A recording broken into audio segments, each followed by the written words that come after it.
ಪ್ರತಿಗತಿಯನ್ನೇ ರಾವಣ ಸೀತೆಯಿಂದಾಗಿ ತಿಳಿದುಕೊಂಡು ಅಪಹರಿಸಿಕೊಂಡು ಹೋಗಿದ್ದಾನೆ. ಅದನ್ನು ಹುಡುಕಿಕೊಂಡು ಆ ಪ್ರತಿಗತಿಯನ್ನು ಹುಡುಕಿಕೊಂಡು ಹನುಮನ್ ದೇವರು ಹೋಗಿ ಲಂಕೆಯನ್ನ ಪೂರ್ಣವಾಗಿ ಸುತ್ತಾಡಿ ಅಲ್ಲಿ ಸೀತೆಯ ಸುಳಿವನ್ನು ಪಡೆದುಕೊಂಡು ಮತ್ತೆ ಪುನಃ ಬಂದಾಗಿದೆ. ಇದನ್ನು ಕೇಳಿದಂತಹ ರಾಮದೇವರಿಗೆ ಸಮುದ್ರದಲ್ಲಿದ್ದಾರೆ, ದಾಟಿಕೊಂಡು ಹೋಗಬೇಕು ಹೇಳಬೇಕಾದರೆ ಸಮುದ್ರ ಉಂಟು, 100 ಯೋಜನ ದೂರ ಉಂಟು, ಹೋಗಲಿಕ್ಕೆ ಸಾಧ್ಯವಿಲ್ಲ. ಅಷ್ಟು ಜನ ಕಪಿಗಳು ಇದ್ದಾರೆ.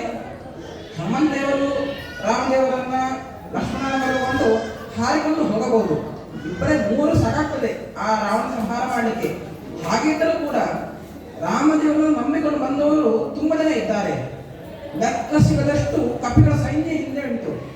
ಅವರಿಗೂ ಒಂದು ಅವಕಾಶ ಕೊಡಬೇಕಿತ್ತು.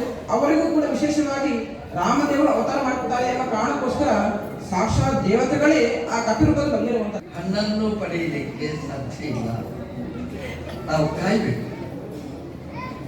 ಅದೇ ರೀತಿ ನಾವು ಇವತ್ತು ಮಾಡಿದ ಸ್ಮರಣೆಗೆ ಇವತ್ತೇ ಫಲ ಅಂತ ನಾವು ನಿರೀಕ್ಷೆ ಮಾಡಲಿಕ್ಕೆ ಸಾಧ್ಯ ಇಲ್ಲ. ಅದಕ್ಕೆ ಕಾಯಬೇಕಾಗುತ್ತೆ. ಮರಾಗಿ ಹಣ್ಣಾಗುವ ತನಕ ಹೇಗೆ ಕಾಯಬೇಕು, ಅದೇ ರೀತಿ ಕೆಲವೊಂದು ಸಲ ಈ ಜನ್ಮದಲ್ಲಿ ಮಾಡಿದ ಸಾಧನೆಗೆ ಮುಂದಿನ ಜನ್ಮದಲ್ಲಿ ಫಲವೂ ಆಗ್ಬೋದು. ಅಲ್ಲಿವರೆಗೆ ನಾವು ಕಾಯಬೇಕು ಅನ್ನೋದು ಮಹಾಭಾರತ ರಾಮಾಯಣಗಳ ಪರಸ್ಪರ ಸಂಬಂಧ ನಮಗೆ ತೋರಿಸಿದ್ದಾರೆ.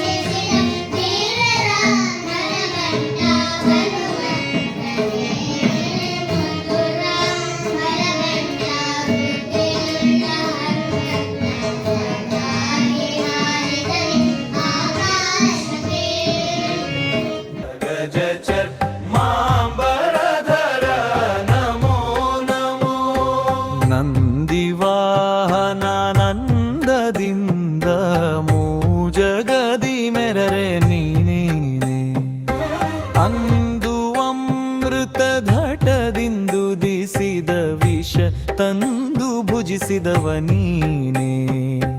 ಕಂದರ್ಪನ ಕ್ರೋಧದಿಂದ ಅಂಗರದು ಗುರುಡನುಯನು ನೀನೇ, ಇಂದಿರೇಶ ಶ್ರೀರಾಮನ ಪಾದವ ಚಂದದಿ ಪೊಗಳುವ ನೀನೇ. ಚಂದ್ರಚೂಡ ಶಿವಶಂಕರ ಪಾರ್ವತಿ ರಮಣನೆ ನಿನಗೆ ನಮೋ ನಮೋ. ಸುಂದರ ಮೃಗಧರ ಪಿನಕಾದುನು ಕರ ಗಂಗಾ ಶಿರ ಗಜಚರ್ ಮಾಂಬರಧರ ನಮೋ ನಮೋ.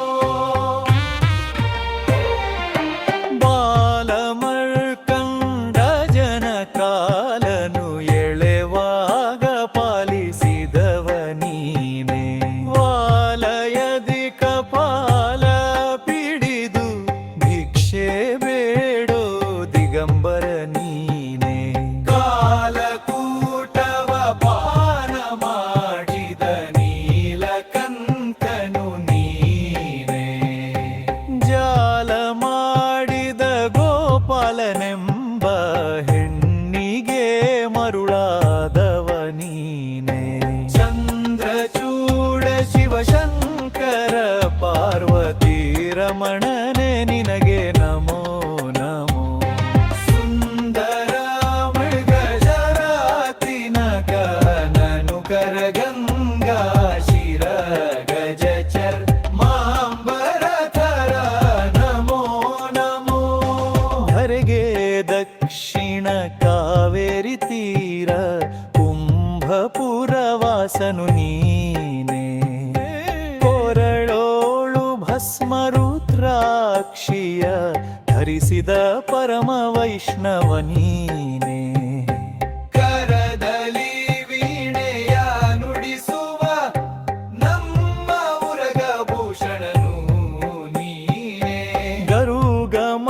ಶ್ರೀ ಪುರಂದರ ವಿಠಲಗೆ ಪ್ರಾಣ ಪ್ರಿಯನು ನೀನೆ ಚಂದ್ರಚೂಡ ಶಿವಶಂಕರ ಪಾರ್ವತಿ ರಮಣನೆ ನಿನಗೆ ನಮೋ ನಮೋ ಸುಂದರ ಮರ್ಗಧರ ಪಿನಾಕ ಧುನುಕರ ಗಂಗಾ ಶಿರ ಗಚರ್ ಮಾನ್ಬರಧರ ನಮೋ ನಮೋ ಚಂದ್ರಚೂಡ ಶಿವಶಂಕರ ಪಾರ್ವತಿ ರಮಣನೆ ನಿನಗೆ ನಮೋ